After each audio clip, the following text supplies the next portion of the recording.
5, 4, 3, 2, 1. Happy New Year!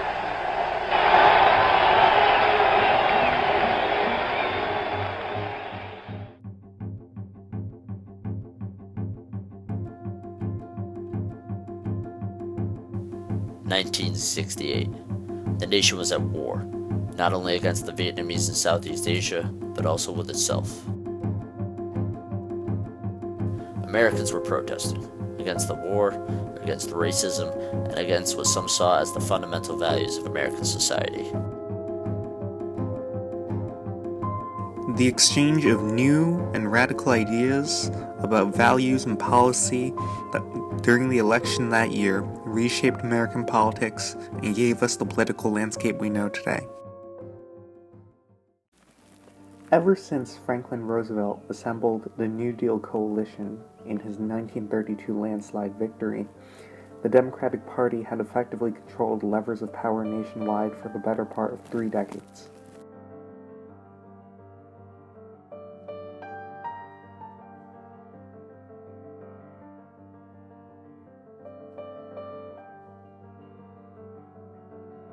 The Great Society rests on abundance and liberty for all. It demands an end to poverty and racial injustice, to which we're totally committed in our time. But the war had become all-consuming, both fiscally and politically. Vietnam doesn't become so costly until, 66. By 68 it really is. And then, people like Lyndon Johnson are beginning to think, wow, this war I stumbled into is going to be very detrimental to the social reform programs, to the poverty programs and the health programs, and so on. And I think he began to recognize that, as did people around him. The war was becoming the biggest issue, and was the most major policy of Kennedy's that Johnson embraced. 500,000 soldiers were in Vietnam by 1968, and the casualty reports in the nightly news did nothing to help the case for the war. With the war's popularity sagging, President Johnson sought to manipulate public opinion.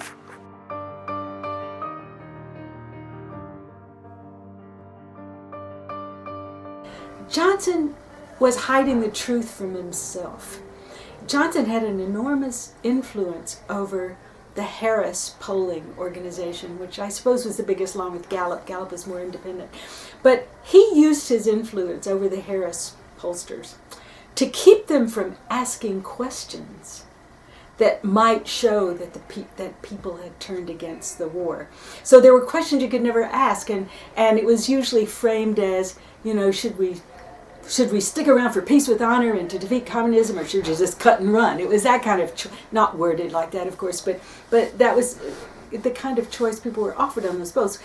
What he wouldn't allow to be asked was, should we have a peace conference, an international peace conference, and try to stop the war? I think most people would have gone for that, but that question didn't appear. So Johnson was really fooling himself to an enormous degree. Didn't want to know, but I think... Until 1968, public opinion largely seemed to be on President Johnson's side. The long debate over Vietnam has obscured an underlying truth about the United States. It is that the Doves, though fast on the draw with demonstrations and letters to the editor, are a minority. Most Americans lean towards hawkdom.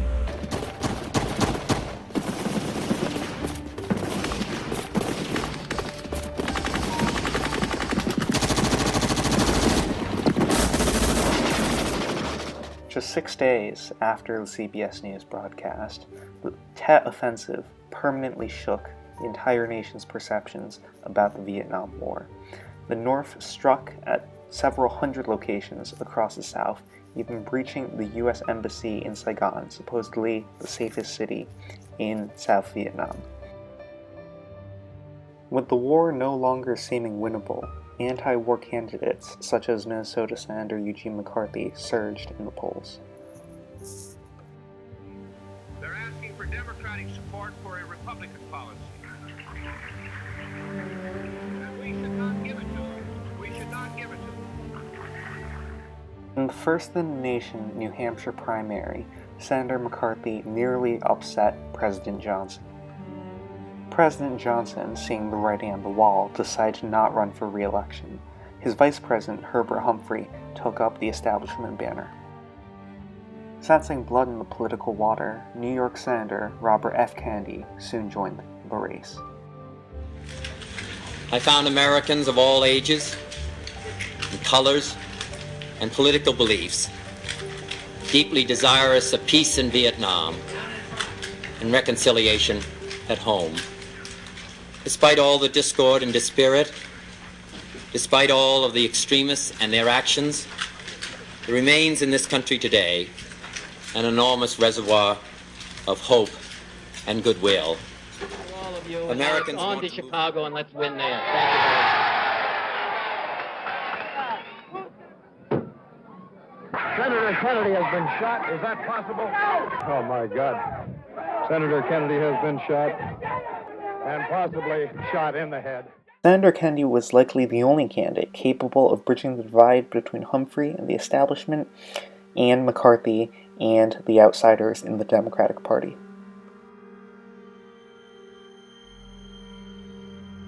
Without Kennedy, the Democrats headed to Chicago for their national convention with no clear candidate in sight. Even before the convention formally started, there were protests on the streets of Chicago, which quickly turned into riots, many of them violent.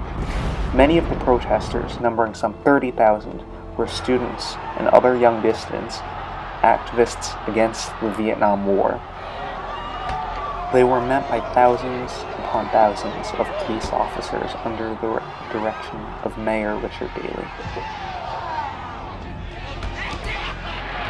And with George McGovern as President of the United States, we wouldn't have to have Gestapo tactics in the streets of Chicago.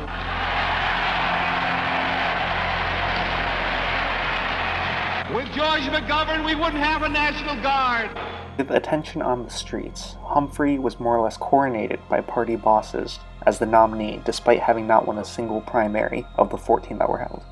The Republicans were much more unified. Former Vice President Richard Nixon offered only, quote, peace with honor in Vietnam, offering no specifics as to how it would be accomplished. And I pledge to you tonight that the first priority foreign policy objective of our next administration will be bring an honorable end to the war in Vietnam.